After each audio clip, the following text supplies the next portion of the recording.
slides to go through, kind of an overview of our department. Happy to answer questions as we work through them, or if you want to wait till the end, I'm fine with that as well. So I tried to think about what we do and comprise it into one statement. And we do a lot of different things. I'm sure you're aware of, but I thought this kind of summarized the collaborative approach that we have, and what we strive to do with protecting the health, safety, and welfare of the citizens of the city. This is just kind of an overview of our scope. So when you think about what we do, and a lot of times people ask, why does it have to be so complicated? And when you think about the breadth of the information and the codes that we're tasked with enforcing, and just the different collaborative pieces that and organizations that we work with, there's a lot to know and a lot to kind of wrap your head around. So just kind of paint a picture of that with all the different code sections that we may enforce one or half or all in some, well, not all mostly, but a good chunk of them in some cases. So it's a lot to wrap your head around, but it's also what makes what we do interesting. And so a little bit about our volume. Numbers at the top are our permit numbers dating back to 2017. Below that are the inspection numbers that we have. So relatively consistent as far as permit volume. There was kind of an oddity, a decrease in building permit or building inspection numbers from 2017 to 2021. That was fairly significant, but then also a significant jump from 2021 to 2022. Electrical inspection volume, has been steadily increasing. We have a single inspector now. I'm happy to say that we have a second inspector that will be starting on the 30th. So we're excited to get him on board. I think he'll be a great member for our team. He's going to help Dan, keep up with requests and help us better respond more promptly to inspection requests, and then being able to follow up and do those things that you can't do when you're running around just trying to field requests for inspection all the time. So that's going to help us immensely in that realm. So our code enforcement numbers, we inspect between 11 and 12,000 properties, or perform 11 or 12,000 inspections every year. Interestingly enough, I thought that 60% of that work is made up of CDBG inspections. The numbers below that are just the contractor cleanup numbers that we had for the prior year. I don't have year to date for this year to see how it compared with last year, but while we didn't get hit quite as hard on snow as we have in the past, there was enough, and we're certainly starting to ramp up with grass and weeds, as I'm sure everyone's seeing. So yeah, the last 2 years were slow on snow. Like, we only did two and a half storms last year, and then 3 the year before. But when we first when we took it over from 2017, we were doing probably 7-8 storms. So that's where, and then numbers in 2017 is when they created neighborhood services. So we went from building inspection and zoning to building inspection neighborhood services. That's when we had a couple more employees, so that's why the numbers jumped. We took over grass and weeds, snow and ice, dead trees. And then 2021, we're down 2 inspectors from when we originally were doing 2017, 2018. Okay. So now we absorb zoning. We don't have a zoning inspector. We just absorb it in our department starting this year. So that's why the numbers are So you were down 2, and you'll be up back with 1 more, is what yes. you just We had stated. 2 they were neighborhood services inspectors, and we had a neighborhood services liaison Okay. who dealt strictly with grass and weeds. So in 2018, 19, we were doing about 600 grass cuttings at properties. So some could be duplicate. Last year we did 181 properties. And that's from property owner registration, contacting owners, making them or their tenants cut their lawn instead of having our contractor do it. So Okay. So just kind of talking through an overview of our grass and weeds process. We work primarily off firsthand observation or complaints that we receive. So we'll attempt contact with the owner or the tenant, leave a door hanger, or send a letter the door hanger gives us a quicker turnaround for abatement with 3 days versus 5 days in the letter. Then we'll send the contractor for abatement. You asked about, how do we streamline this process or make it more efficient? So, once we send the letter to, the properties that we know are problematic, so if we're consistently going back or we see that it's a problem again, it was a problem last year, once we send that initial letter for the season and the grass gets long, we can just send the contractor to abate it because we've already provided them with notice, so we don't have to continue to send the letter and then wait 5 days. If it gets bad, we just send them out and then bill the property owner. So that's one efficiency piece that's kind of built into that system for the ones that are consistently problematic. And then we're going back, depending upon the weather and how things are, every 7 to 14 days to verify that they're still in compliance, or if we receive a complaint or someone tells us that it's gotten bad again, we'll head back out again. Mike, I have a question, and actually, for those habitual properties, it seems like oftentimes it's like, I appreciate the efficiency, but it's like chasing the tail constantly. Of these properties that are habitual offenders, do they also receive a citation for subsequent violations of not having the grass cut? So, you know what I mean? You're billing them, but say, this is what I hear often. Okay, well, I can lax on cutting the grass because by the time we get the door hanger, by the time we get the letter, you're just chasing your tail. They'll have cut their lawn already. And then you start the process over. Mm-hmm.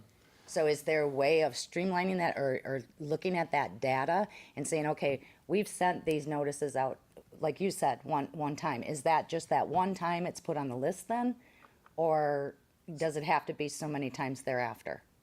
So if we get a complaint and we send a letter, like normally we'll reach out to the owner. If we hear from her or not, we'll send a letter. And then like now we have 7 on our list to go to our contractor tomorrow. They'll cut the lawns. We'll put it on a 7 to 14 day recall just to follow back up with the property. Mm-hmm. But if, let's say you don't cut your grass, we send you a letter and then we come check the 5 days it's cut. So now we get no complaints. We'll follow up with that property again. And we'll do it 1 or 2 times after that. We take it off of our list to like kind of keep going back and checking. Okay. So if you cut your grass, for the next month and then July you don't cut your grass, we get a complaint, we can just send our contractor at that point because the letter says you only get 1 letter. All right. So, we prefer the owners or the tenants to cut the lawn instead of sending our contractor on some of those. Right. But it's the repeat ones like the vacant buildings. I think the most we cut last year was 1 property 7 times. Just ones that are vacant, no one's taking care of. Okay. So. Can I ask you a question about that too? What about, I understand we have to get these things done. Do we know the reason why they don't? I mean, do we have people that are elderly? Or do we give them some kind of resource that they can get to get their things done, rather than have us come out and do it for them at an expense they probably can't really afford? All right. People ask us all the time, and we'll give them resources. Most of the time, it's either the property owner was on vacation, which Okay. happens a lot, and they didn't have anyone cut their lawn, or it's a rental property, a duplex, and you call the landlord and he's like, oh, I have a new tenant in there, they're supposed to cut the grass. That happens most of the time is you're babysitting rental properties for the tenant to cut the grass. And a lot of times the tenant will have the lawnmower, but they don't have a weed whacker, so in July and August, the weeds around the garage or the parking areas are pretty bad, and that's what we're starting to, those complaints come in later in the year. Right now, it's just the grass is really long. And then later, even our sanitation department, they will do a route and say this alley is really bad. So we'll go address all the properties down in alley. And just from walkthroughs with the mayor and everything, you can start seeing that later in July and August. Yeah. And then the citations, when we took it over from forestry, we had a citation available for snow removal, but nothing for the lawn. They said that the cost was already built in because if your lot's 60 feet or less, it's $300. It's 61 feet or more, it's $350 is the cost to have the city cut your lawn. So we get complaints all the time like, my Ring doorbell caught your contractor cutting my grass for 15 minutes and you're billing me $300. And it's like, yeah, it's not how long, like they have nice equipment to cut the lawn quick. And, Yeah. So. And that doesn't include the weeds, that's grass cutting. Grass cutting, right. Exactly. So, yes. Okay. So and the hard part too is like you'll have a property that has garden beds, and our contractor refuses to go in there because every time they do, you cut down this rose bush that I planted for my grandma who's passed or something. So that's where we get the complaints, and those are hard to address. The weeds that are in flower beds and stuff later on in the season. That would make sense. If we hear from property owners, or they reach out to us and say, hey, one of the resources, or I need more time, we'll work with them. That's what I meant, yeah. Yeah, and but we'll, within reason, provide them with, leniency, or if we can provide them with resources, we certainly will, or refer them to some help. And if I may go back to the property owner versus the tenant. Yeah, because I know I called you on one, in fact, and she wasn't equipped with that, nor did she believe that was her responsibility to do. Cutting grass is cutting grass. I'm not a landscaper. So when you have, honestly, when you have a property owner that then kind of skirts that responsibility by saying, oh, no, it's built into my lease, that's really his problem. That's not your problem Right. or our problem. Right. And if we're going back to that, I think that that property owner really needs to be held accountable on that. So that you're not saying, oh, well, I feel bad for the tenant, because it really isn't the tenant's ticket either way. Right, yeah, but the bill goes to the property owner. If they don't pay it, it goes on the tax bill. But we have heard tenants, say, can I see proof, because my landlord's billing me, for this, because it was in my lease, I was supposed to do the Oh, lawn and then maintenance. then they come back and bill them because it was in the contract. Yes. And a lot of times, landlords might have, and some of the landlords are responsible landlords we deal with, and they Yeah. get a new tenant in there, and they're like, oh, my tenant's supposed to cut that.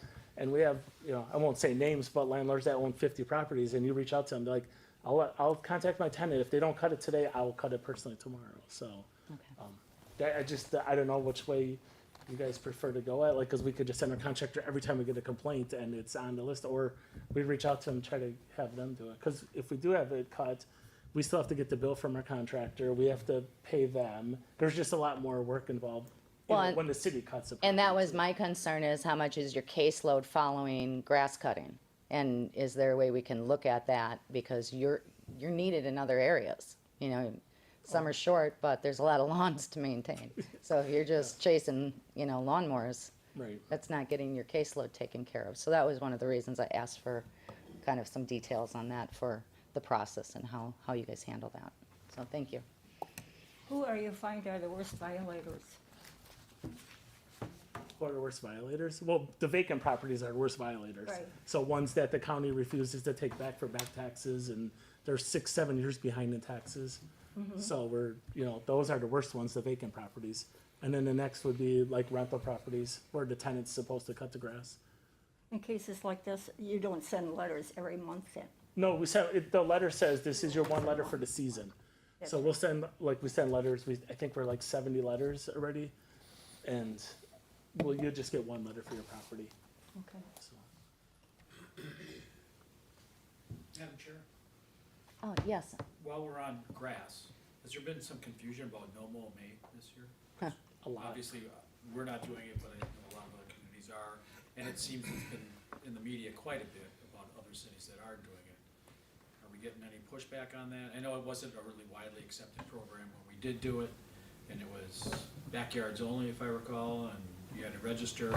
Right. And has that been a problem? I'm just wondering, people somehow think they don't have to mow in May, is that their excuse? We've been taking a lot of calls, probably between the CSC and in our department, probably 7 to 10 a day for the last 3 weeks. And people think the city should be doing it because they list all these other communities around us doing it. We should call their elected officials. Yes. And then I explained to them when it was proposed that it didn't pass, it was, you still had to cut your front yard, the walk to curb area between the street and the sidewalk, but it was the backyard. Yeah. So then people are like, well, if I'm just gonna pick a spot in my backyard. And like, well, if it's fenced in, no one's gonna see it, but. Yeah, if we that's get what my son did that. He's got a part of his backyard Yeah. that he's just letting. And if we get a complaint, we'd still have to send a letter, and then they have to make the choice Can I on say it was it. my son? Oh, somebody I know. What's his lives in address, Newburgh.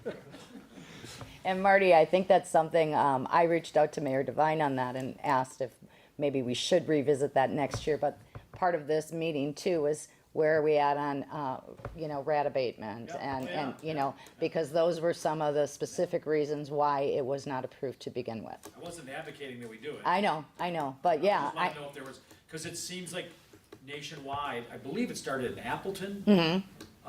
But I believe nationwide it's starting to get more legs. Yes, it is, See more and more. it is. I did get one Wings. person call me about it, like you were talking about, and I explained to him that it's one of those things that if one person does it, everyone has to do it. It's not really fair to all the other people in the community. So, and they were fine with that. So, no mow May so far. No more, no more. Are we still doing Highway 100 medians? Or is the county taking responsibility now for them? That I do not know. I would have I to ask believe them we're first. still doing them. Yeah, Public Works is still Yeah, doing that's them. what I thought. Do we bill a county? And the county gets paid by the state to do it.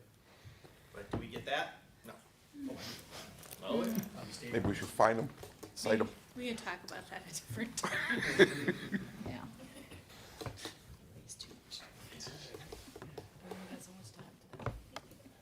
So I just want to talk a little about occupancy permit inspections. So every new business that wants to come into the city and open is required to apply for occupancy.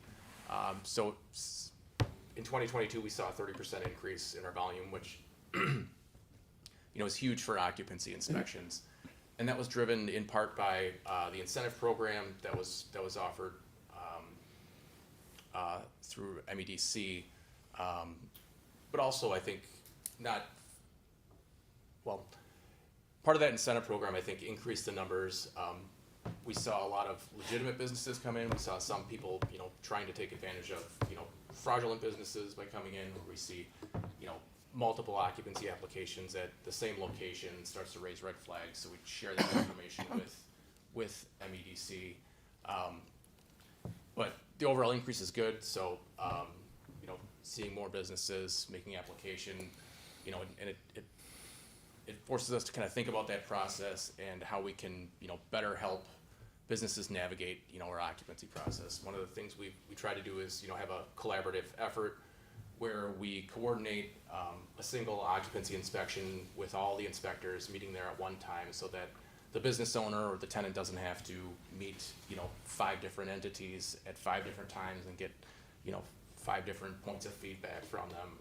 I think OpenGov helps with this too, in that they have a single point of access where they can see notes or inspection notes from everyone that's walked through the property in a single point. So they don't have to worry about 5 different pieces of paper or inspection notes from different people. So trying to condense that and work collaboratively, I think helps.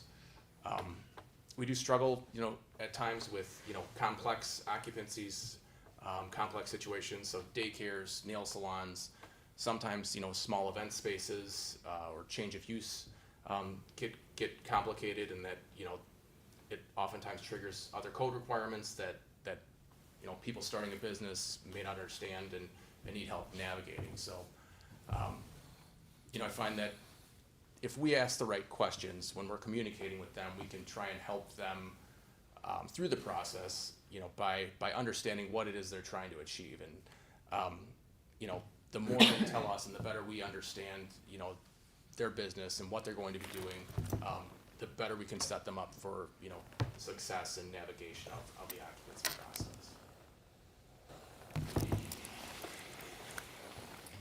Mike, may I ask you a question? Sure.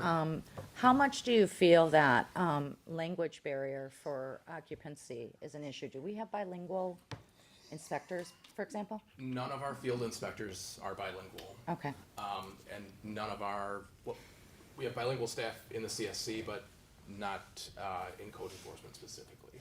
okay. I think it becomes challenging at times, both with occupancies and permit inspections. It's tough at times to try and navigate that. And where are we at on the timeline for occupancy, from the point of someone applying, for example, and then getting through the processes? And I know all of it is very, it's particular to the business, as you said. So there's Sure. no, okay, you get an occupancy in 3 months. It really depends on their contractors, everything else, but, what is the average? It'd be hard to give an average, so I know that if someone makes application and we review that, and I was gonna talk a little bit about that too, we'll have them set up for inspection, usually within 5 to 10 days of them making application. So planning looks at it, make sure that the use is okay for that zoning district. I've started looking at them to kind of do that front end analysis where, you know, is this use appropriate to this business? Is it, or this building, is it consistent with the prior use? If it's a change of use, is it gonna trigger any code requirements? So that we can tell them before they get to the point of inspection, oh, hey, you're gonna have to get an architect or an engineer to evaluate this. So if we can look at it when they make application, before we get out there in the field and share that information or try and say, hey, you may need to do this, I think it only help them navigate that process. I don't know an average to completion. All I can say is, you know, that our first inspection is usually within 5 to 10 days. Okay, all right, thank you. So try and look at, you know, where do people get hung up and what do they get frustrated with? You know, communication's obviously a big one, you know, making sure that we're following up with people promptly and being responsive, you know, across the board. And then looking at, you know, the information that we have available, like on our website. If you didn't know anything about our processes, you know, would you be able to navigate it?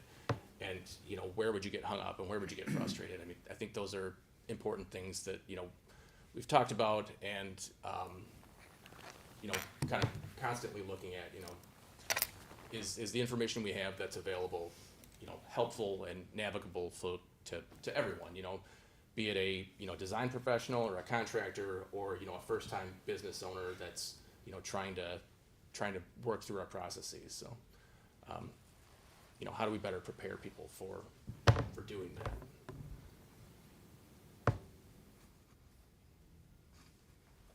So some of the things that we're working on, a plan submittal guide. So we're in the process of implementing Bluebeam software, which will help us in electronically marking up drawings. But, you know, how can we better prepare our customers to have success, you know, navigating the plan review process? You know, is the information that we have, you know, helpful to them? I feel that, you know, having any graphics are always beneficial. I think, you know, I started to look at what, you know, where do we struggle the most? And usually it's with, you know, first-time applicants, homeowners trying to, you know, just build a deck, or also with, you know, first-time commercial business owners that are trying to navigate the process. So how can we better prepare information that will help them navigate our processes? I think just kind of constantly asking that question, evaluating what we have available. Kind of on a separate note, we're working on, you know, a collaborative nuisance abatement pilot with health to look at our rodent program, and I think Ashley's going to talk a little bit more about this with her part. But you know, we inspect 1 and 2 family homes consistently, you know, throughout the year, and, you know, looking at, you know, what it is that's causing the rodent problem, and, you know, does it make sense for us to send 2 inspectors out when we're going to issue orders for the, you know, primary drivers of, you know, the rodent harborage or the junk and debris or the tall grass anyway? Or can we, to a certain point, you know, inspect those things, issue orders, and work towards abatement? I talked about reviewing occupancy applications, and then, you know, just kind of looking at the information that we have. I feel like I've, you know, beat this one, that, you know, we're constantly looking at that and you know, trying to look at it through the lens of our customers and improve it as we, you know, get feedback, and always trying to make things better for them. So. Well, this is the group at the Frank Lloyd Wright Career Day, so trying to recruit young code enforcement inspectors, get them interested. How'd that go? Wow. We had a raffle. Like, you had to answer like 5 questions based on like how long can grass be in West Dallas, and then we raffled off 3 $10 gift cards. So we Nice. had a lot of people. Normally they just wanted to go pet the dog at the Right. the vet, or, you know, talk to the police department or fire department, you know? So it was interesting.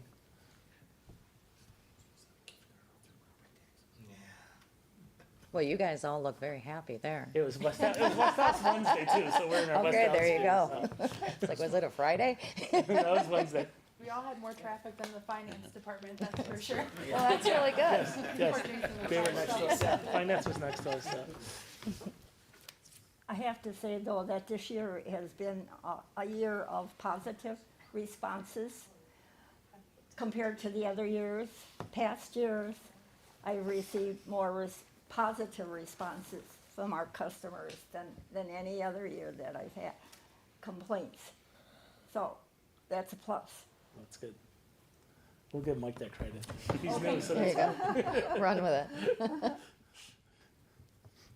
All right, so are we gonna, Oh, sorry. oh, you go ahead. No, I'm done unless anyone has other questions specific to. I don't have any. Does anyone else? I thank you very much for the presentation. Are we gonna move forward then to Bob and Ashley? Yep. All right, thank you all. Yep.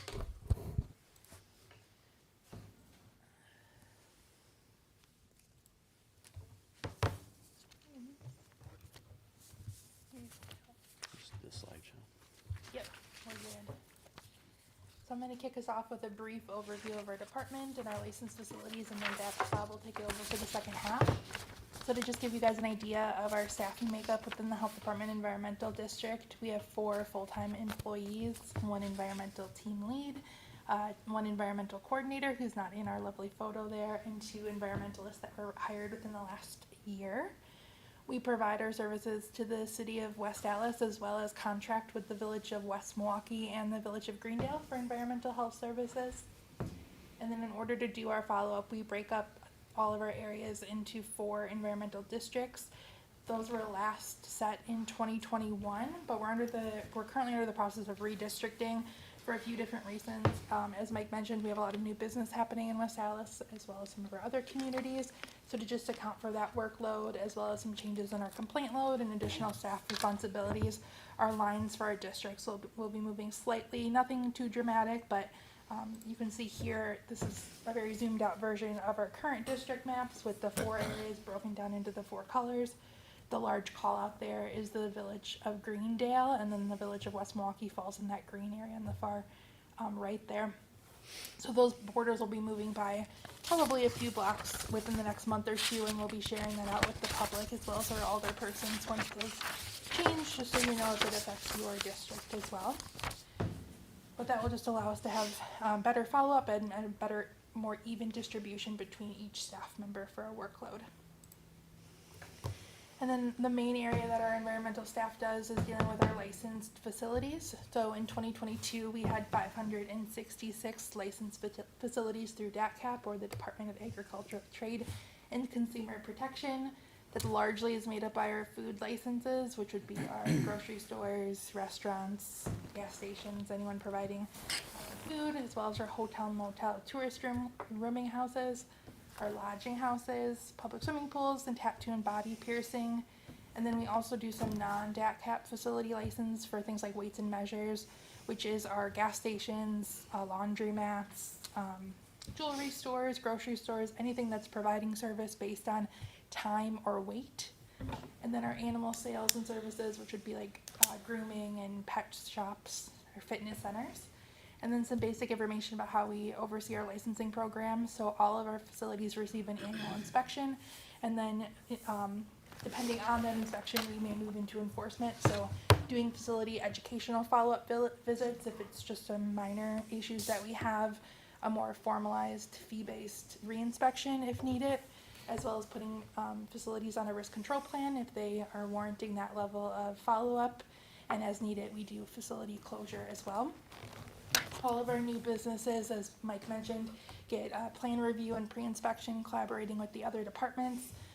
We work with them to just ensure they have everything that they need in their setup of their business. And then just made a note here because there's been some questions about our inspection frequency, that during the COVID pandemic, understandably public health was very involved in that aspect. And in addition to having some staffing turnovers during that time too, so DATCAP for the entire state lifted that requirement for an annual inspection. We were continuing to inspect facilities, we just were not completing 100% of them on that annual basis. But for the 2022-2023 license year that's wrapping up June 30th, we are on track to meet all of our inspections for the year. I'll hand it over to Bob. Okay, and I'll take over on the permit side. So in addition to all the various types of licenses, we do issue permits. We focus on resident permits, animal fancier permits, of which we have, I believe, 65 permits in existence at this point. We also have the pleasure of issuing pigeon permits as well as rabbit permits. And then just to touch on some of the other programs that our inspectors are very much involved in. We do have, by statute, responsibility for following up on lead poison cases. So kiddos who are have blood drawn and their blood lead levels are high, then we have a team that respond to that. Very time-intensive process. Those investigations can take up to 40 hours per case. Investigators, they test the surfaces, they issue abatements, as well as go through clearance investigations. A clearance investigation, in addition to the 40 hours per case, can take upwards of 20 hours. So it's a pretty significant time investment. From really start to finish to assess, abate, and then go through the clearance process. That process, though, involves not only just the inspector, but for cases that are elevated, that does engage a public health nurse. So the public health nurse does a lot of case management with the families and the kiddos. And then in addition to lead poisoning, we also have responsibility for the rabies control program. So specifically, when we have a dog, for instance, who bites someone, we'll be notified of that either directly through PD, or on occasion we might get a notification from the emergency department or some form of communication from the emergency department saying, we have a problem dog, and then we have responsibility for ensuring that that animal is properly quarantined. So by statute, there are a certain number of days that that animal has to be observed before we can release them from quarantine.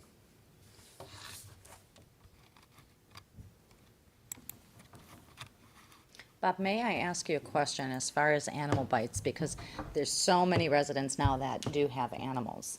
And I've had calls where, you know, an animal has bitten someone. What is the general protocol that you follow with that? If it's a one-time, first-time bite, what do you do? It doesn't matter. If there is a report of a bite on a human, then it's just a one and done. So we will follow up on that case. It's not like you have to reach a certain threshold. Okay. So by statute, again, we have to respond to that, especially, you know, in a case where someone is going to go present to the emergency room, and or they have a response from PD, and the PD goes to the effort of filling out a bite report. So yeah, we will essentially then jump into it and be engaged in just to assure that that animal has. We'll check for the vaccination record, whether they have rabies vaccine or not, and then we go through the quarantine process. So if they have demonstrated that they've been vaccinated with the rabies vaccine, it's not unusual for us then to allow for a home quarantine, but they'll still have to assure that they are seeing a vet just to monitor for symptoms on that dog. If the dog is not vaccinated, then we will actually have a quarantine at Maddock. And so same situation there, in-house at Maddock. The dog is observed and brought up to date on their vaccinations. Okay, thank you. So in addition to the licenses and permits and all the other fun stuff, we'll talk a little bit about the rodent and nuisance investigations.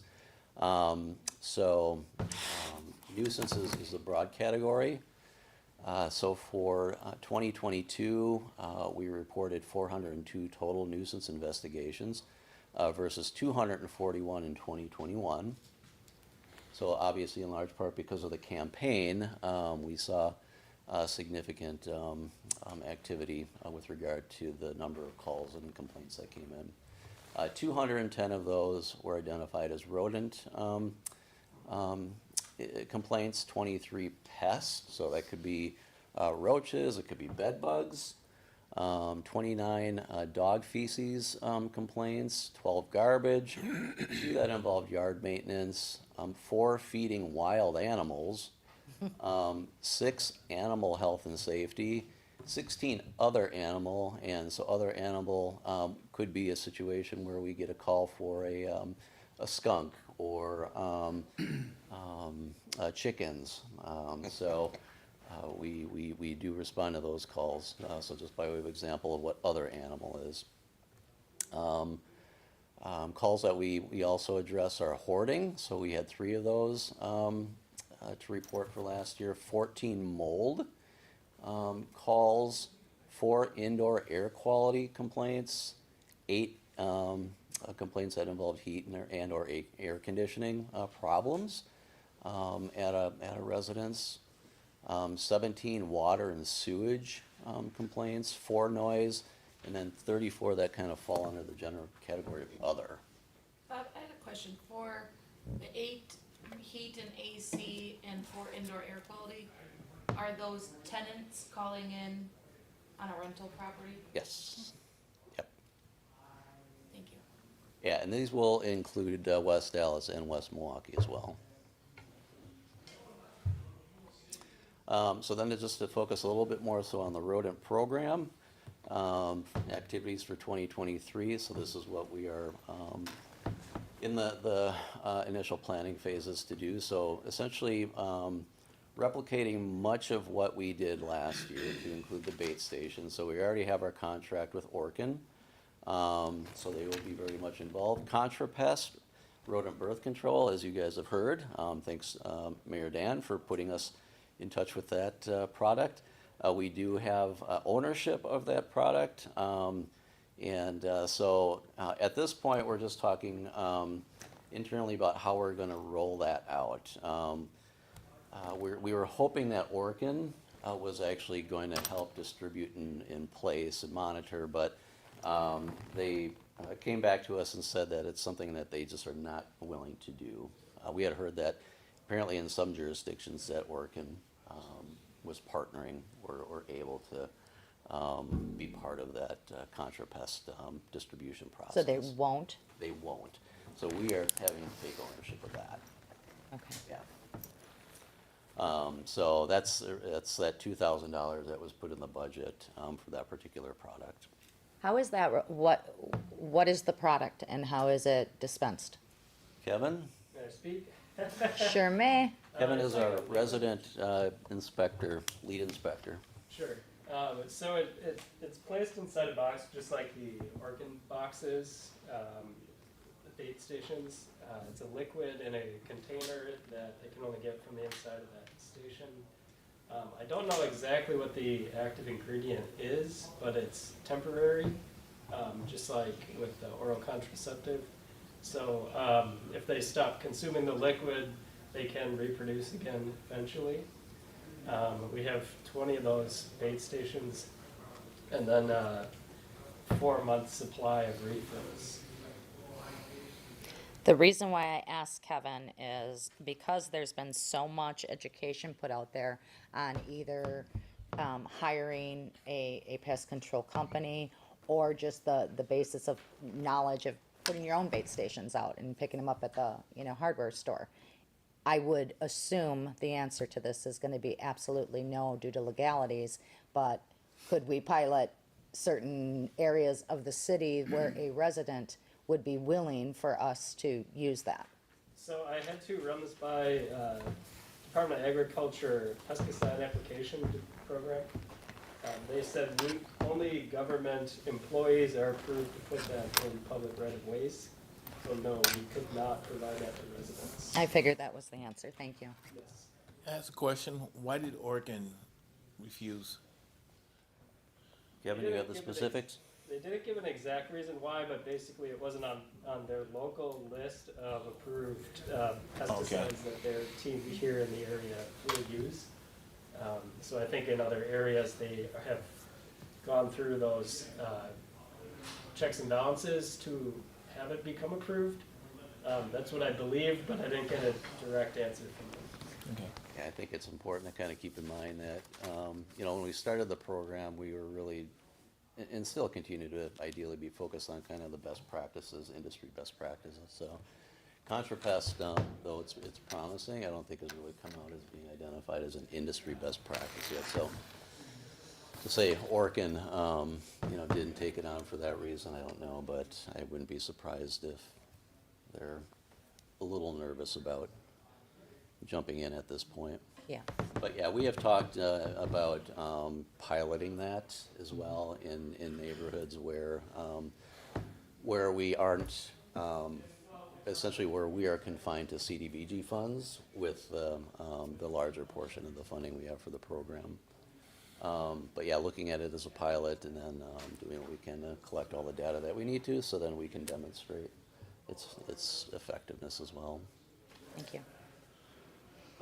So again, just to kind of finish with the rodent program, really the only thing that we are planning to roll out that's new for this year is landlord training. So we're pulling those details together. If we focus on rodent orders and citations for 2022, 13 orders were issued, 12 of those were resolved. And then so far already in the spring, 11 orders have been issued, with all 11 having been resolved so far.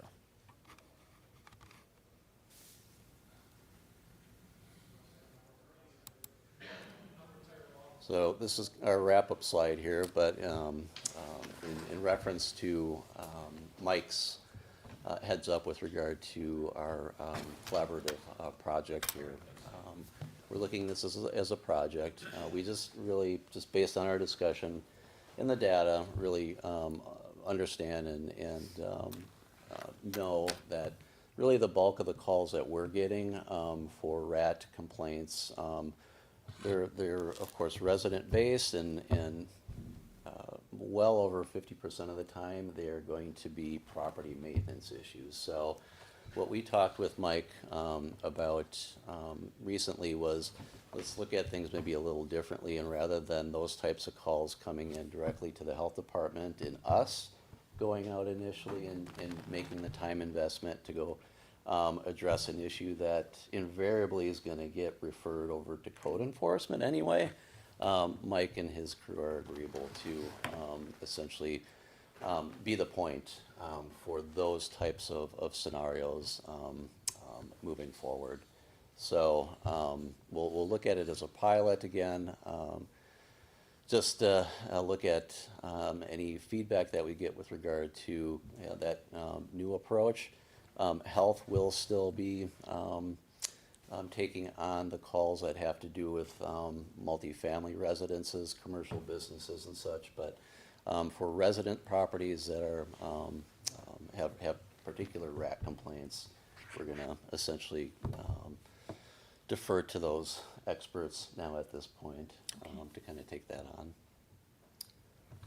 So we see this as a hopefully a quality improvement project, but certainly recognizing that you know, we're just going to have to pay attention to the process as we kind of roll with it and modify it as we need to. Thank you. I have one question.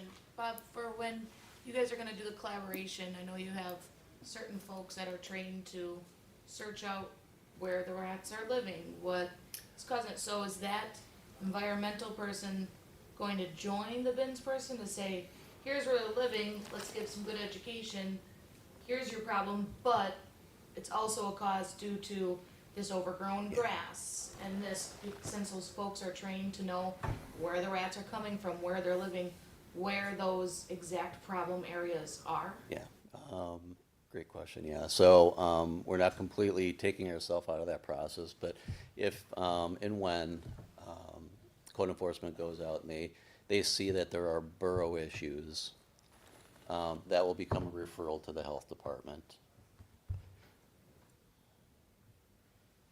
They see, as noted here, active movement of rats and rodents, then we will get involved more explicitly. But really, just in large part because of the calls that we're getting are going to be more tall grass, weeds related. Yeah, we're going to try this approach if you guys are cool with that, and just see if we can maybe kind of nip this in the bud a little bit and be a little bit more efficient in terms of our approach. Well, and kind of circle back to what Alderwoman Brinke had stated about getting positive calls versus the complaints. Even social media, I've noticed it's not as much rat talk. I don't know if you've all felt the same way. And I think that really is primarily because of education. And I love when somebody does say something or complain, you'll get a plethora of residents that come in and say, hey, A, B, C, D.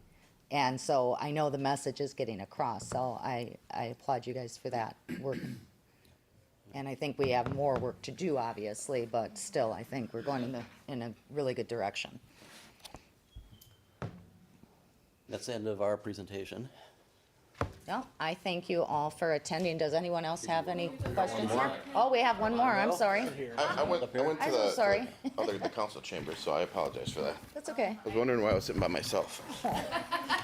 Singing all by myself. I think we found out why. There's a way that I can. Do you have access to the P drive? Is that it? These are like blue. I can try, but I think this is for Bluetooth. Uh-oh.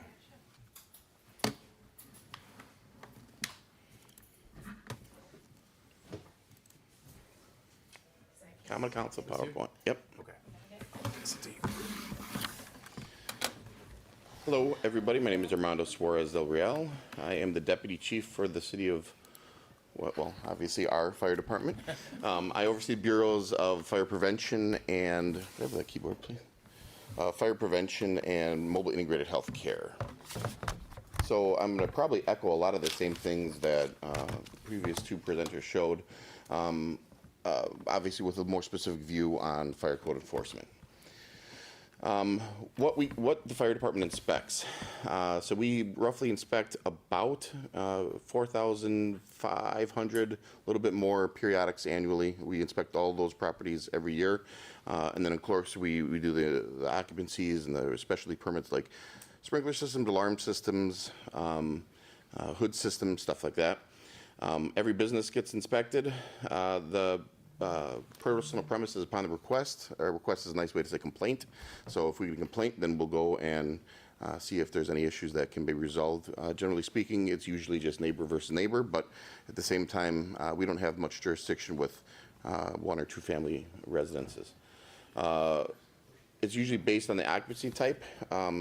The more high risk, if you will, schools, nursing facilities, skilled nursing facilities, stuff like that, they get inspected twice a year. We do not need to have the owners present. It's a nicety. It's nice to have them there. We don't force our way in also. If the business owner says that they don't want an inspection at that time, we can schedule an appointment. We normally don't, though, given the volume of inspections that we have. That'd be an overwhelming task. We have one full-time fire inspector that is on our tower ladder, our truck. They go out every day along with our lieutenant of inspections, and then myself if it gets really bad. So help everyone, right? We follow the IBC, NFPA, Department of Safety and Professionals, the DSPS, and municipal codes. We here in the city of West Allis don't have more restrictive regulations in the state of Wisconsin. We have the same restrictive codes as the state of Wisconsin. In the past, we had a little bit more restrictive codes in the municipal code, but we've since gotten away from them. So everything that we enforce is what the state would have us enforce. The main things that we are going to be looking for and the main volume of violations that we have would be fire extinguishers. This is for every occupancy, every business type that we have there. It has to be of a specific size, at minimum 5 pounds. It has to be certified every year. That extinguisher is out of service. They'd get a violation for that one. It has to be inspected within the last year. It has to be a specific height, unobstructed, and obviously maintained. Smoke and carbon monoxide alarms. This is one thing where we do respond to a lot of complaints from tenants, especially in 3 or more residents, where the landlords are ultimately responsible for smoke and carbon monoxide alarms. If they do not have them, we will issue them a 7-day warning that they have to have them put in place, or we will go install them for them at a rate of $200 an hour plus the cost of the detectors. With our alarm systems, we have to, the occupants need to show that the pull station has been tested on a monthly basis. When we're coming through, we need to be able to see the records of their yearly maintenance being done, and it has to be done by a certified contractor, not somebody that just knows alarm systems very well. The alarm panel needs to be locked, and the key has to be readily accessible. All businesses, have to have what's called a Knox box, and we'll talk about that a little bit later in the slides. And that is just a dedicated key, a dedicated lock box for the fire department and only the fire department to access, so that we can unlock any of the doors and the panels that are in a business. The use of extension cords, we recently have had an uptick in the overuse of extension cords. Dedicated, like display cases, they have to have their own outlet. They can't, have piggyback extension cords everywhere. This is one of our main violations that we have. Blocked exits and exit lights, that is at the whim of the duration of the light itself. You do have exit lights that go out very often, and we have a little bit more leniency with something like that. It's a violation, but it's something that we do give a little bit more time for them to fix. The blocked exits is a no-go. We have to make sure that all of our exits remain unimpeded. The use of emergency lighting and fire doors, very important to the travel of fire. If, God forbid, there is a fire in one of our businesses or apartment complexes, that is vitally important for keeping the occupants as safe as they can be if they were to get trapped in a building. Utilities, dryers, and water heaters. There are codes for electrical panels and water heaters that need 36 and 24 inches respectively, clearance in all directions. That's something that we do monitor very closely, because the majority of our preventable fires do involve electrical origin, or at least the cause is deemed electrical in origin. And then, of course, in winter, which is 9 months out of the year, we have to worry about making sure that the snow is not blocking any exits and or any of the causeways. The sprinkler systems, they have to be inspected annually, very similar to the alarm systems. It is the building owner's responsibility. It is not the responsibility of the tenants. Sometimes there are contracts when you have some of these larger buildings where they have larger, box stores, if you will, where there's multiple large stores in there, and they could dictate that the occupant, is in charge of one specific sprinkler system. But ultimately, if it were to come down to a citation, it would be the building owner that would be responsible for it. Then, of course, per NFPA and IBC, no storage within 18 inches of the heads. That's obviously so that the sprinklers will do their job. And then clear access to the fire department connections. The heads cannot be painted, because that's going to reduce the functionality of the fusible links that they have in there.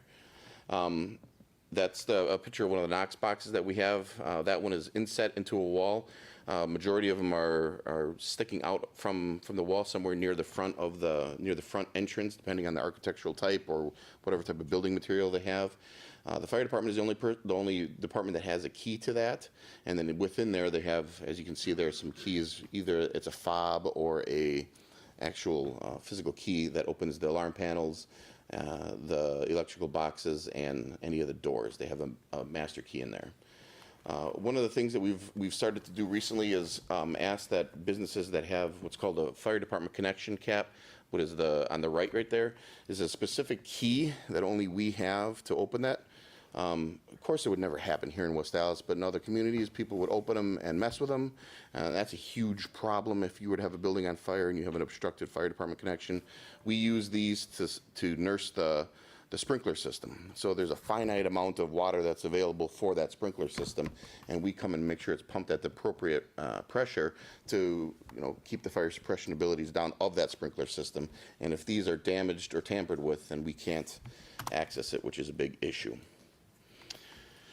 All right, so for the compliance, once a business is found to be in violation of one of our ordinances or one of the fire codes, life safety issues need to be immediately fixed. That has to be something that is going to be fixed immediately, i.e. like in a blocked exit.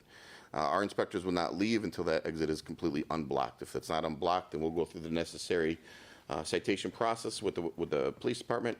We don't have that problem. Business owners are very, very compliant. They're willing to fix issues like that. Smoke alarms, 0 to 10 days. 10 days is the buffer that we put in there. We give them a 7-day notice. That's a very important thing for life safety.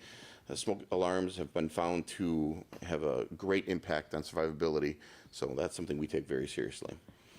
Like I said, we install the smoke alarms and then we bill the owner. Other circumstances would be at the inspector's discretion. So it depends on, it's situational, right?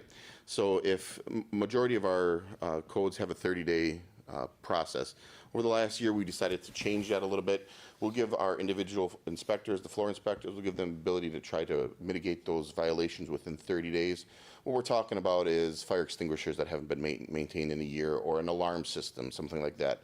Things happen, times are tough sometimes, so we're not going to sit there and expect them to get it done within 7 days, but it's reasonable for them to be able to get it done within a month. After 30 days, unfortunately, it gets in my desk, and then we start going through a little more aggressive process in which if they don't have it mitigated within 90 days, a citation is issued, and they get bills from the day of the violation. And I've been in my position now going on this is my 2nd year. We've had to flirt with threatening with the citation a couple of times, but we haven't had to actually bring that to fruition anytime or since I've been in charge. So that's a good thing. We're not trying to shut places down. We're trying to work with them to get those violations mitigated. Any questions that I can answer? Madam Chair, Go ahead. when you had the building owners 7 days, and if they don't do it, you charge $200 to go in there and do it, how many of those do you get a year? Or do they pretty much obey the 7-day warning? They obey it. So you haven't had? I haven't had one since I've done it. Good. There hasn't been one since before 21. I can look previous to that, but Oh, it's fine. we speak softly but carry a big stick, right? We don't want to cite anybody or fine anybody unduly. The one thing that we have begun to do since 2021 is false alarm fees. Now, false alarm fees is any time that a business would have a commercial fire alarm system or sprinkler system, and the alarms would go off for a non life-threatening situation. So, for example, you have a bad smoke head and it is continually alarming, and then they're not getting it fixed. Well, that's a problem, because when those alarms come out, we send the cavalry, right? We send Right. 2 heavy pieces, we send a battalion chief. That's a big deal. That's a lot of money to get those big, hogs rolling around. Those fire trucks get 2 miles to a gallon. So, and plus we're putting everybody in an increased danger, right? We're going light sirens across the city or wherever we're going. It's putting the public at an undue risk, putting ourselves at undue risk for something that they're just not being compliant with properly maintaining their systems. So we give everybody 3 strikes, if you will, right? After the first false alarm, you get a letter from the Fire Prevention Bureau saying, hey, we were at your business. It was for a false alarm. There was no cause for alarm. If this happens, 2 more times within the calendar year, you'll receive now it is a $400 bill. Last year, I think and our goal obviously is not to bill too many people. We had $12,400 last year alone in false alarm fees. And it was at the beginning of the year when we first started finding them, and then they caught on fairly quickly, and then it tapered off at the end of the year. We've only issued 2 this year in the first 5 months, so we see it as a positive. Well, thank you, and I thank everyone for coming tonight. The presentations were very informative. We have literally 30 seconds to get to our common council meeting. So a motion to adjourn. Is there a second? Second. All in favor? Aye. We are adjourned. Thank you.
Good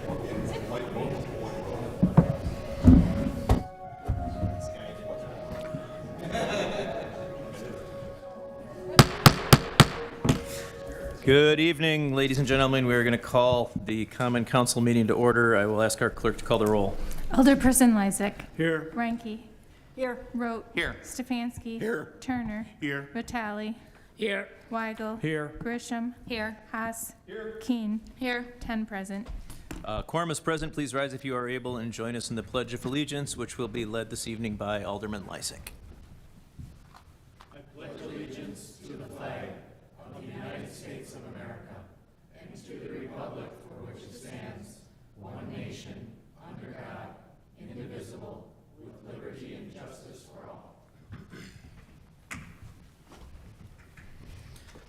Okay, moving on to item D. We have no public hearings this evening, so we will go straight to section E of our agenda, which is citizen participation. This is when the Common Council can receive information from members of the public.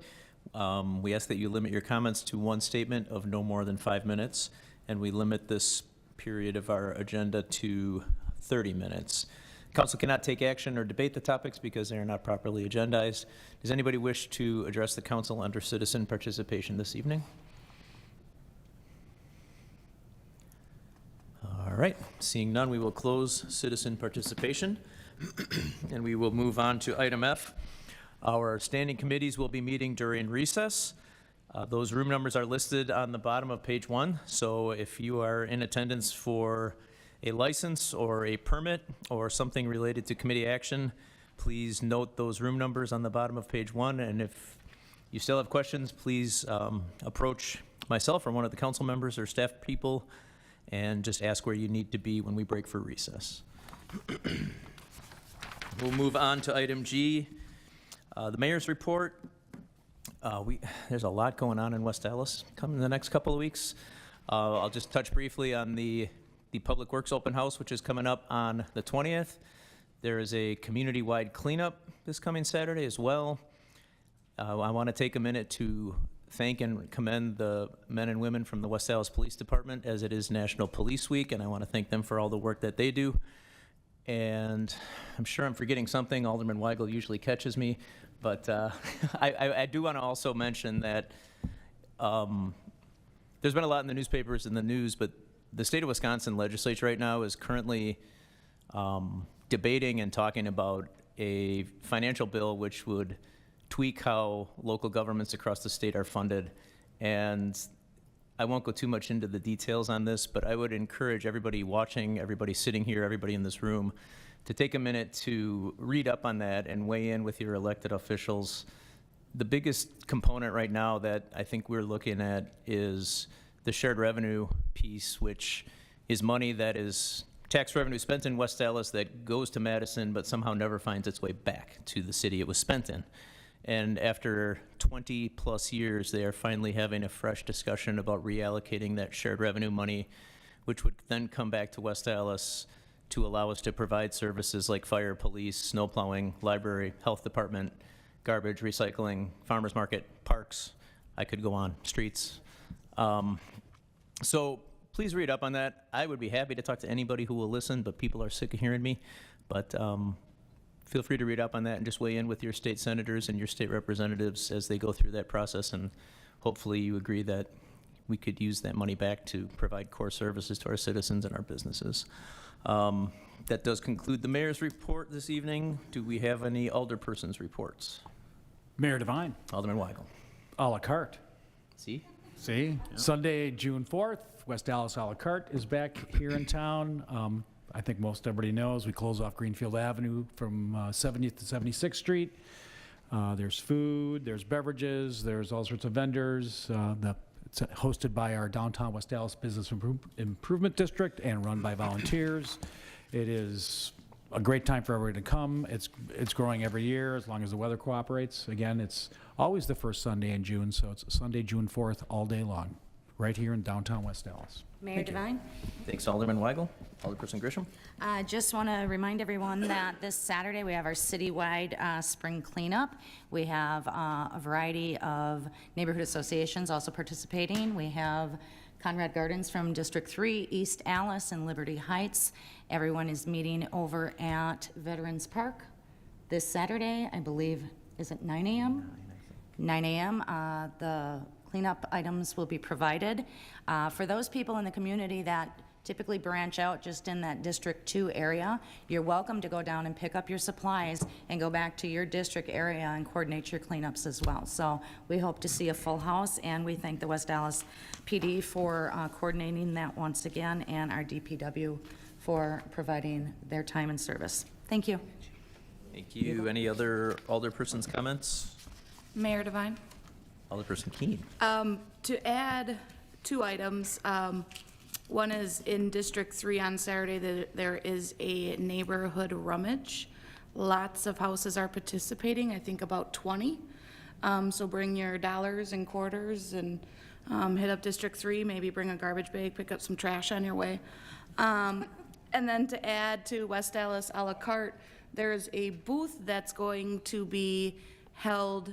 If you're not sure what neighborhood you're a part of, you maybe want to start a neighborhood association, you're not sure if there's an association already started, there's going to be a specific booth at West Dallas a la carte with maps and representatives from each neighborhood association there to help out. So if that's something you're interested in your area, make sure to check out that tent. Thank you. Any other reports from the alderpersons? Mayor Devine, Alderman Lysick. I move for approval of the minutes of the May 2nd, 2023 Common Council meeting. Second. There's a motion and a second. Any corrections or changes to the minutes? Okay. All in favor, please say aye. Aye. Any opposed? Ayes have it, motion carries. Understanding committee reports, we have none. Mayor Devine, Alderman Lysick. item K on the agenda, unless any alderperson would like one of the items acted upon separately, I would move that we approve the consent agenda as presented. Okay, we have motion, we have second. Mayor Devine, Alderperson Ranky. I'd like to withdraw, hold number 19, please.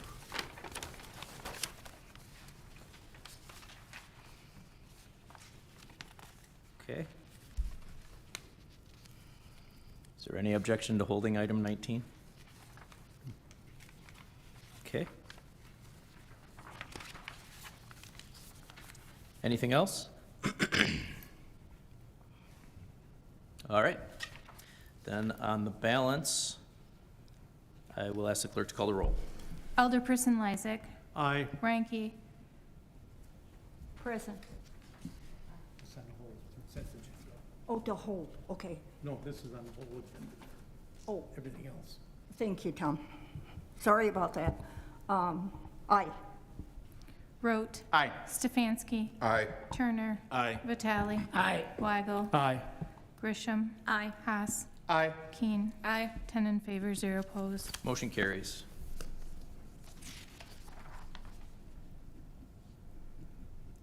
Mayor Devine, Alderman Lysick. I move that we stand in recess until conclusion of the committee meetings. Second. Held or is that voted on? Mr. Attorney, to hold the item, can we just make that? So at this point in time, 19 is just simply on the agenda with no action taken. If Alderperson Ranky wishes to either have the council vote on it separately now or refer to a committee, that's up to her to make that motion. Alderperson Ranky, what's your preference? Basically, I would appreciate it if we could send it back to committee. Which committee? Finance, Okay. isn't it? Finance committee? Administration? Administration? Administration? Oh, public. Public safety? Safety, yeah, that's Okay. right. That's right. Thank you. Is there a second? Second. All in favor?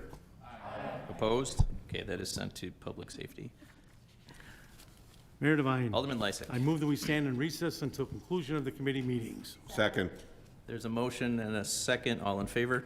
Aye. Opposed? We are in recess.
It's been moved and approved. Is there any discussion?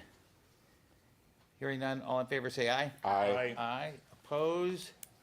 Motion carries. Motion to adjourn. Second. It's been moved and seconded. Is there any discussion? Hearing none, all in favor say aye. Aye. Oppose? We're adjourned. Easy. There you go. All right, we'll call Public Safety Committee to order. We have item 29-2023-0321, Class B, Tavern Seasonal Temporary Premise Extension and Temporary Public Entertainment Premises Permit Request for Ekbar LLC, DBA Ekbar 7408 West Walker Street from May 20th, 2023 to November 20th, 2023. Melanie, would you like to come up? Oh, look at you. Don't mind me. I hope you're okay. I just had surgery last week, and so I'm Oh, just in the recovery goodness. process. Well, thank you but so much for attending. We could have I need held to get it. out of the house, otherwise I'll be crazy. Yes. Okay, well, I looked at your application, and you know, we've streamlined the process, obviously. I'm sure the clerk's office told you that from Memorial Day to Labor Day, there's a criteria, you can get your permit. It's Yep. after those dates that you're obviously here, and those are the reasons you're here. So you're asking for an extension to November 20th. Can I ask you what you're planning on doing with that It time? was more just the 6 month, for the 6 month period. If it needs to be shorter than November 20th, that's not an issue. Okay, I do have a question for you. When you applied for this, were you informed that you could have just done it from Memorial Day to Labor Day? No. Okay, all right. I just That- went online and did it, so I was like, oh, I'm just gonna go ahead. and Okay, get these and that, dates but Rebecca, that is listed on there, right? And, I'll have to double check. okay, we can but double it's check supposed that. to be. Did you need any dates post Labor Day? I know that you typically Well, do, we did so last year it Oktoberfest, was. right? Yeah, and so last year it was from the beginning of May, I believe, and we extended it to like October 5th. Okay. I thought maybe I wasn't aware of the Labor Day restrictions on it, because I thought how last year was our first year doing it, and it tended to be more during the summertime. That's when we didn't have very many people out there. Right. So can I clarify something too? When it's the extension of premise, is that just, and there's extension of premise, and then there is the public entertainment, two separate things, correct? If we, the restrictions till Labor Day, is that just for the entertainment part of it, or is like my guests or my customers can't go outside and drink at Nope, all? it's all. Okay, yeah, Yeah. so that was the thing.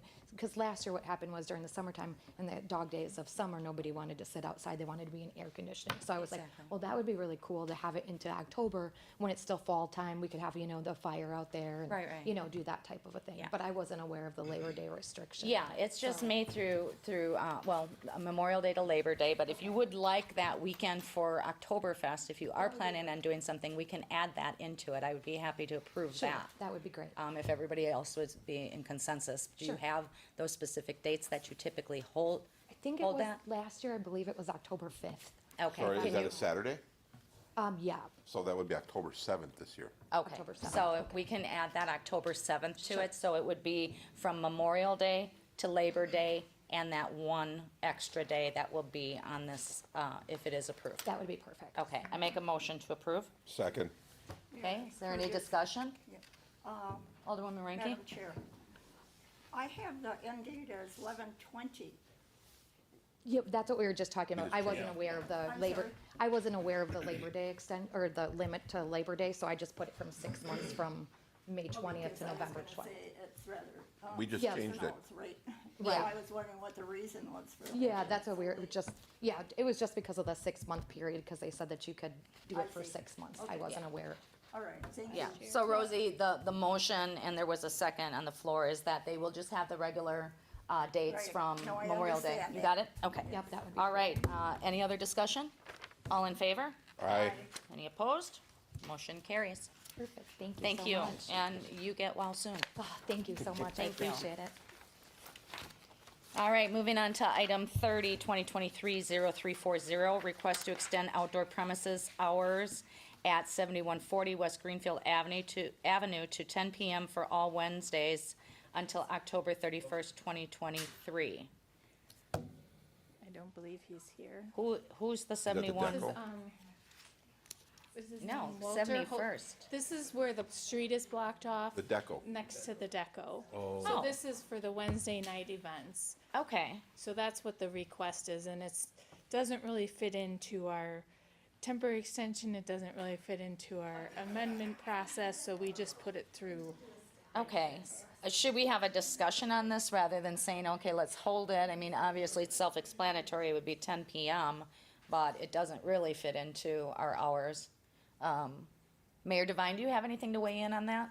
I'm sorry? That 7140 West Greenfield for the pedestrian area by the Art Deco. Yeah, they're asking for an extension of their time to 10 PM on Wednesdays, because I think they were going to do something, but I There was can't something remember. in our ordinance that only said it could be till 8. Right, And now they're asking for 10 o'clock on 10 Wednesdays. o'clock on Wednesdays for their music on Wednesdays. their music. Okay, is this something that, would there be a consensus with the committee that, because I know Alderman Weigel had brought that up when there were street festivities or anything, that half that block has to sign off, or you have to notify your neighbors? I mean, how would you guys like to proceed? Madam Chair, I think that that's for a full-out block party, not just a extension of premise. Right, but with it being past the 8 PM, would you think that the neighbors should have some weigh-in on it? I don't know. I've heard good feedback about the first concert on Wednesday, that it was well attended, and I've heard definitely more positive on the project and the effort than negative. Yeah, and this is just being piloted for now, it's not, okay. Yes. I wouldn't have a problem with that, does anyone else? It was well attended and everybody was well-behaved, including myself. Oh, so you did go? Oh, yeah. Oh, okay. As long as they stop the music by Well, with 10 that o'clock. being said, Alderman Rote, would you like to make a motion? I move for approval. Okay, is there a second? All right, any more discussion? As long as they're stopping the music by 10 o'clock, I don't have an issue with it. All right. Well, there was a motion and a second. Any further discussion? All in favor? Aye. Aye. Opposed? The ayes have it. All right. Thank you, Mayor Devine, for weighing in on that. Item 31, 2023-0346, Class B Tavern Seasonal Temporary Premise Extension and Temporary Public Entertainment Premises Permit Request for Doppelgangers Incorporated doing business as Dops Bar and Grill, 1753 South 68th Street from May 29th to October 29th. Is anyone from Dops here? Is this another case of putting it out for 6 months type of thing? Because it looks like it. It does. Yeah, I'm not sure what she was thinking. I can talk to her and see if she wants to change it. We'll have to put it at the next council meeting, though. Yeah, why don't we do that? I'll make a motion to hold. Okay, is there a second? Second. Okay, discussion? Madam Chair, Yes? it says from May 29th. So the next meeting will be the 2nd. Is that gonna matter? Oh, yeah, that would. 4 days late? I don't know if she's gonna- Yeah, because that would be your Memorial Day kickoff if she's planning on having any bands or anything, but was there any word she didn't come? Can we approve it just until, from May until Labor Day, and then she can come back and put an extra extension later? Or you could approve it from May to June 6th, what is it? The next one will be the 2nd, I believe. That's June 6th. June 6th is the next You could meeting. approve it to June 6th or Okay, to June 10th. I wouldn't have a problem with that. Will she have to reapply and pay any additional fee? Okay, Make a motion to approve it from May 29th to June 6th. I'll second that one. okay, any further discussion? All in favor? Aye. Aye. Opposed? The ayes have it. All right, so item 32, 2023-0339, new Class D operator bartender application for Summer Swain, first appearance. Summer, are you here? I'm here. Come on up. How are you? Good, how are you? Doing very well. Forgive me, but typically when you are called in for your bartender license, there usually is something on your record that has warranted us to ask you a few questions. So, do you have the record here? I do. All right. Do you mind if I take a Go look ahead. real quick?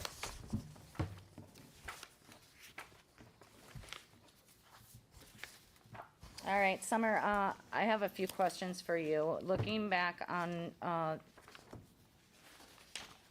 your law interaction, you have several things on your record that would be directly related to the licensing activity. So what I would like to hear, and I think the committee would like to hear, is can you offer kind of some background, some history as far as any rehabilitation efforts and what you had to do to rectify these things? Okay, so I actually brought some stuff. I had to go through all my stuff, but I did go to prison for like 2 years. I did a earned release program, so a drug treatment program in there. So I brought the certificate for that. And then I also did like an anti-opiate campaign. I went around to different schools and did that, so I have that as well. Let's see. I have like a discharge certificate from probation. I got off April 5th of 2022. I did 4 years with no problems, like no new charges. So I've been off of paper for that long. And I had my work write me a little letter because I've been there for 5 years as a supervisor. So I've definitely changed my life around. And I'm a mother now, so I've been out of trouble for, I haven't caught a charge for 7 or 8 years now, I think. So, just trying to, I have a full-time job, but I'm just trying to get something on like the weekends when I don't have my son every other weekend. Okay, so just to supplement your income. Yeah. That's wonderful. Congratulations on Thank you. your child, by the way. Where are you planning on bartending? It's Doghouse in West Allis. Doghouse? Yeah.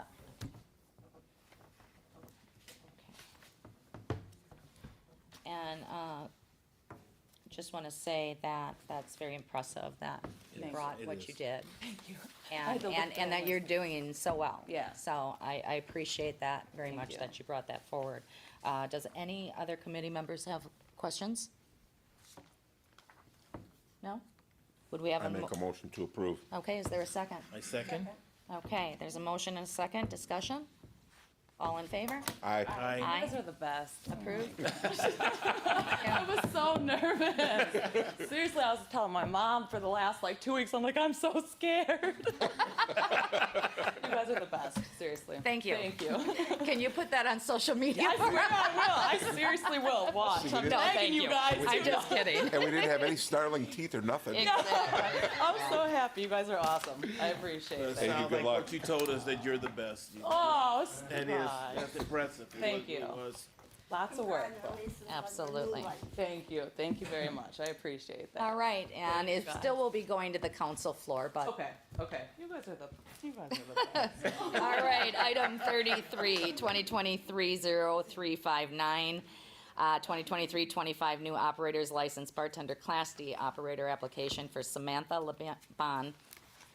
New application after waiting 6 months. I do recall that she was here in past, and we did deny her on September 20th of 2022. I have one question because it's not fresh in my mind. Is there some information as to what the reasons we denied her? I think it was habitual law, Criminality? yeah. Okay. Well, and I don't know if we Those are put third that offense, under too. criminality because it's law interaction, if I'm right that. She was still on probation. She was still on probation, Yeah, okay. and she's stuck in Las Vegas right now, so she asked that this be held till the Okay, next meeting. I don't have a problem holding it. I'd like to hear where she's at right now. Motion to hold. Okay, is there a second? Second. Okay, all in favor? We're gonna hold? Aye. All right, that's Motion it. to adjourn. Is there a second? Second? All right, all in favor? We are adjourned, if I hear ayes. Aye. Don't we have to? No. Oh, do we have to discuss, 19. Oh, That's right. oh, Do we have to yeah, I'm discuss so sorry. 19? I'm We'll sorry. reverse that, retract it. unadjourned. Okay, we are unadjourned. I unmotioned to adjourn. Alderwoman Rankin, thank you so much. I'm like Speedy Gonzalez right now. So we are going to revisit item 19. And Alderwoman Rankin, I'm going to give you the floor as to why you motioned to bring it back to committee. I appreciate that. You're welcome. I also appreciate our commissioners who serve our community well. I look at the commissioners as being a special group of people who care about our community and are patriotic. I respect and honor the police and fire department, definitely, who daily put their lives on the line for all the citizens of West Dallas. And I also respect the flag of our great nation, so when I observe a police and fire commissioner choice not to participate in the Pledge of Allegiance for the flag of our country, I cannot in good conscience support their appointment. Patriotism is important to me and my family. I have a son who was a policeman until he recently retired, and he also was a Marine.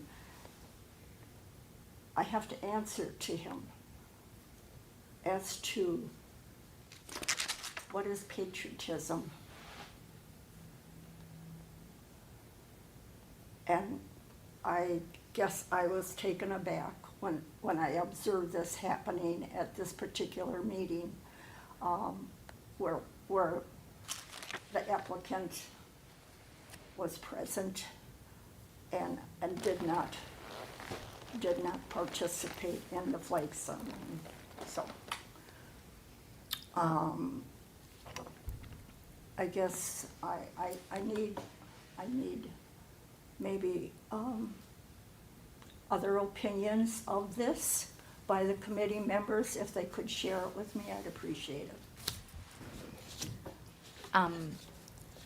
Alderwoman Ranky, was this during a common council setting? Yes. Can you give us some background as to what you observed and when? Pardon me? You said that this, It happened in January, the first meeting of January, where we had reception for our newly elected council person. Not elected, but yes.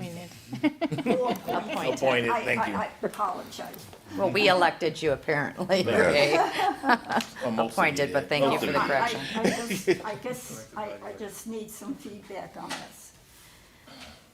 Well, thank you so much for bringing that to our attention. It's not something that I saw personally, but I can appreciate and respect where you're coming from on a personal level.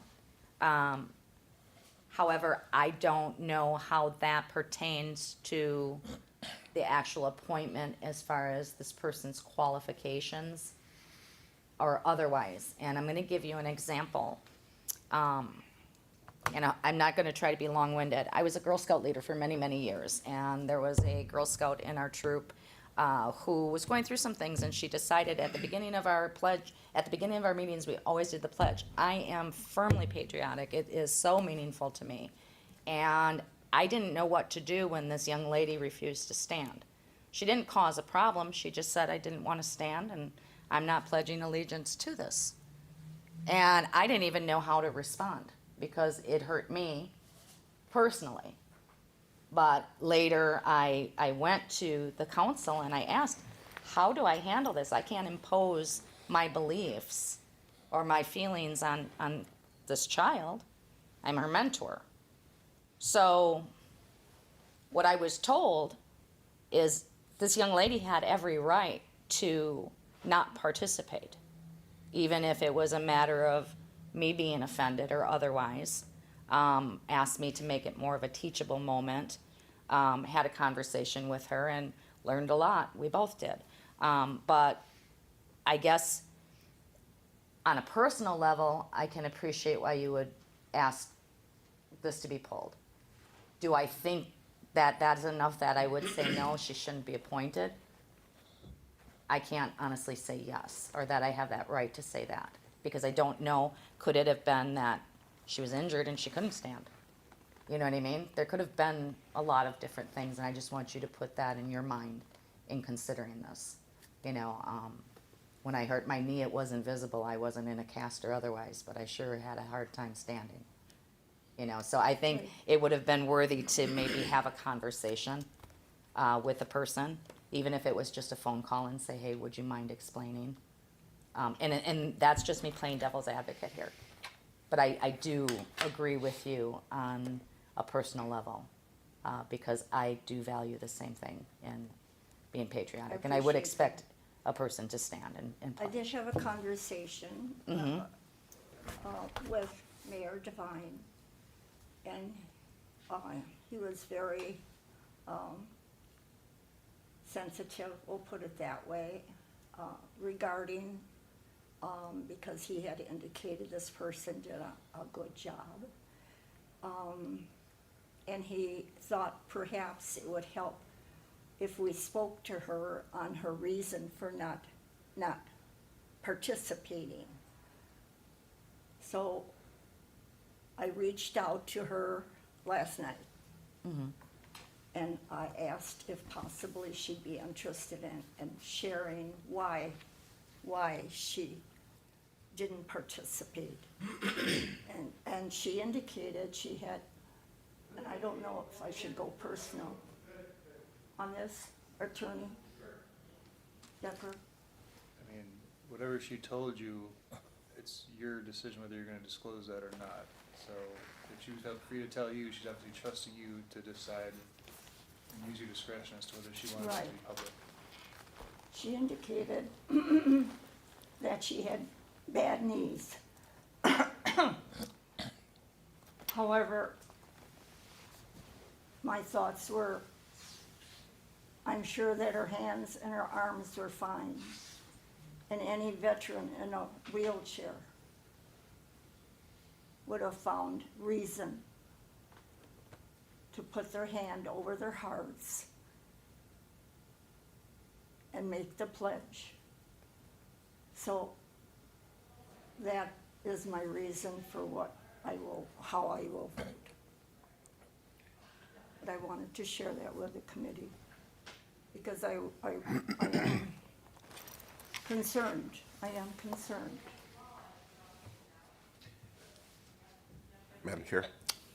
Alderman Stefanski? Thank you for sharing that, because that is very important to me as well. I have current family members who are in the military, and I have my father and my uncle and my cousin who are retired veterans, and I do a great deal for the veterans as a member of the SAL and the American Legion Riders, and that's very important to me, so thanks for sharing that.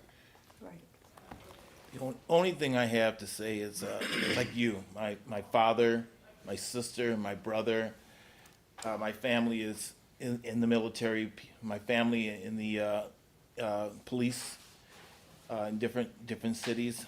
And I'm like you, I'm very patriotic. I believe in this country. I believe what this country stands for. The only thing, and I don't want to upset you by this, but if I believe about the freedoms of this country, then I have to believe that someone else has the freedom to do what they want to do as well. Whether they're right or they're wrong, I can't make that decision for that person.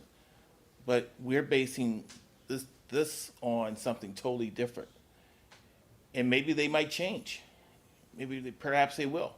Maybe they feel differently later on, and when they realize, but I can't judge that person for that. We can only judge that person for what we need in this. Like I said, if I believe in the freedom of this country, I have to believe in the freedom of that person. Thank you, Alderman Turner. Mayor Devine? Oh, Would you, You want to go ahead, Dan? Madam Chair, yes. Go ahead. I'm gonna ask you. Yeah. She was on the Fire and Police Commission, just filling in someone's term, So, and Madam then Chair. was she on for a full term prior to that? she was on before, and her day job with Harley Davidson got too busy, and Okay. she had to step away. And then Commissioner Herron stepped away early. She would have maxed out on terms now, but she stepped away a few months early, and somebody had indicated to me that Ms. Cosby might be able to participate again, and the feedback I got that she had done a very good job. So I asked her if she wanted to fill out the term and then be reappointed in May. Mayor Devine, she was very impressive. She came and spoke. Yes. Yeah. Okay, and she's working very hard on diversity and other things with the commission. I remember her. And if I could, Madam Yes, Chair. yes, please. If Alderman Rhodes done. Rosalie, Alderperson Ranky brought this to me a while ago, and when I saw she was up for reappointment, I went to watch the video, and that was the night of the reception, and there was a lot of standing. I can't, I didn't have an in-depth conversation with her, but we were all standing down at 128. I think the meeting even started late, possibly because of me, or maybe because the reception just ran late welcoming the new alderperson, but I couldn't tell, and again, I didn't go frame by frame, like in depth on it, but I couldn't tell if she, because it was from the back. And I couldn't tell if she was reciting it. I couldn't tell if she had her hand. I could just tell she wasn't standing. So that's just something I ask that you consider. The other thing I ask that you consider is I am really struggling to find people that I think you would be pleased with to serve on the Police and Fire Commission. And I get a lot of people that want to be on it, but I just have a hunch on some of them, if I put the application in front of you, you would not approve it. So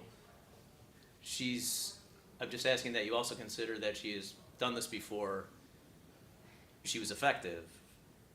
And, I think you even just look at our council, we've got a wide range of political opinions. We have a wide range of beliefs.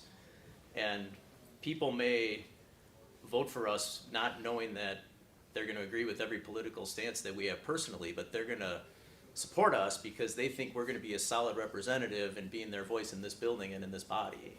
And that's the third thing that I ask that you consider. Thank you, Mayor Devine. Is there any other discussion? Thank you all for your comments. Oh, thank I you, appreciate it. Alderwoman Ranky. Would it be appropriate that we look for a motion at this time? Is that where we would go with this? Is there a motion on the floor? I would make a motion to approve. I second. Okay, there's a motion and a second. Any discussion? Will we do a roll call vote on this? Or we can just do all in favor? Aye. So two in Is that favor? your thing? Pardon me? Was that your motion? Are you doing Yes, it- I made yeah. a motion, Alderman Turner Aye, a second. So we have 3 ayes, opposed? Present. Okay, so there are 3 to 3 2. approval, 1 and present. Is that a vote? Or an abstain? Is that a vote? Is it a vote for no, or are you abstaining? Can't vote present? You can. You can. Can't. Okay. Can, but it counts as an abstention. Yeah, that's why I asked if it was an abstention. So it will be 3, 1 no, and 1 abstention. All right. Okay, thank you all. Is there a motion for Motion adjournment? to adjourn. A second? Second. Okay, all in favor? Aye. Aye. We are adjourned. Thank you.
Good evening. We will call the council back to order, and I will ask the clerk to take a roll. Alderperson Lysick. Here. Ranky. Here. Rote. Here. Stefanski. Here. Turner. Here. Vitale. Here. Weigel. Here. Grisham. Here. Haas. Here. Keen. Here. 10 present. Thank you. We will begin with the Administration Committee. The Administration Committee recommended placing on file item 21. Mayor Devine, I move for approval of the committee report. Heavy lifting tonight, Alderman Haas. Hey. Yes, sir. We have a motion to approve. Any discussion? Hearing none. All in favor? Aye. Opposed? Ayes have it. Motion carries. And we'll go to the Public Works Committee. The Public Works Committee recommended adoption of item number 22. I move in accordance of the committee report, Mayor Devine. Thank you, Alderman Road. Hope you survived your long and treacherous meeting. And one item. Any discussion on item 22? Hearing none, I'll ask the clerk to call the roll. Alderperson Lysick. Aye. Ranky. Aye. Rote. Aye. Stefanski. Aye. Turner. Aye. Vitale. Aye. Weigel. Aye. Grisham. Aye. Haas. Aye. Keen. Aye. 10 in favor, 0 opposed. Motion carries. Next, we'll have the Economic Development Committee. We're going to read number 28 out separately. Okay. The Economic Development Committee recommended adoption of items 23 through 27. Mayor Devine, I move for approval of the committee report on those items. Thank you, Alderman Lysick. Any discussion? Hearing none, I'll ask the clerk to call the roll. Alderperson Lysick. Aye. Ranky. Aye. Rote. Aye. Stefanski. Aye. Turner. Aye. Vitale. Aye. Weigel. Aye. Grisham. Aye. Haas. Aye. Keen. Aye. 10 in favor, 0 opposed. Motion carries. Then we have item 28. Mayor Devine, I move for approval of item 28. Thank you. Any discussion? Hearing none, I'll ask the clerk to call the roll. Alderperson Lysick. Aye. Ranky. Aye. Rote. No. Stefanski. Aye. Turner. Aye. Vitale. Aye. Weigel. Aye. Grisham. Aye. Haas. Aye. Keen. Aye. 9 in favor, 1 opposed. Motion carries. And then we have the Public Safety Committee. Mayor Devine, I move to approve the Public Safety Committee findings. We have to have the clerk read them out Yeah, first. oh, yeah, okay. Let's hear. I thought you I'm really just wanted to looking get out of here. down, doing my thing. It's fine. The Public Safety Committee recommended approving item 29 as amended Memorial Day through Labor Day and also October 7th, approving item 30, approving item 31 as amended from May 29th through June 6th, granting item 32, and holding item number 33 and 19 will be read out separately. Thank you. Any discussion? Or no, now you can move. Thank you, Mayor Devine. I move to approve the Public Safety Committee report. Then I almost skipped you. All right. Any discussion? Hearing none, all in favor, please say aye. Aye. Any opposed? Ayes have it, motion carries. And we have item 19.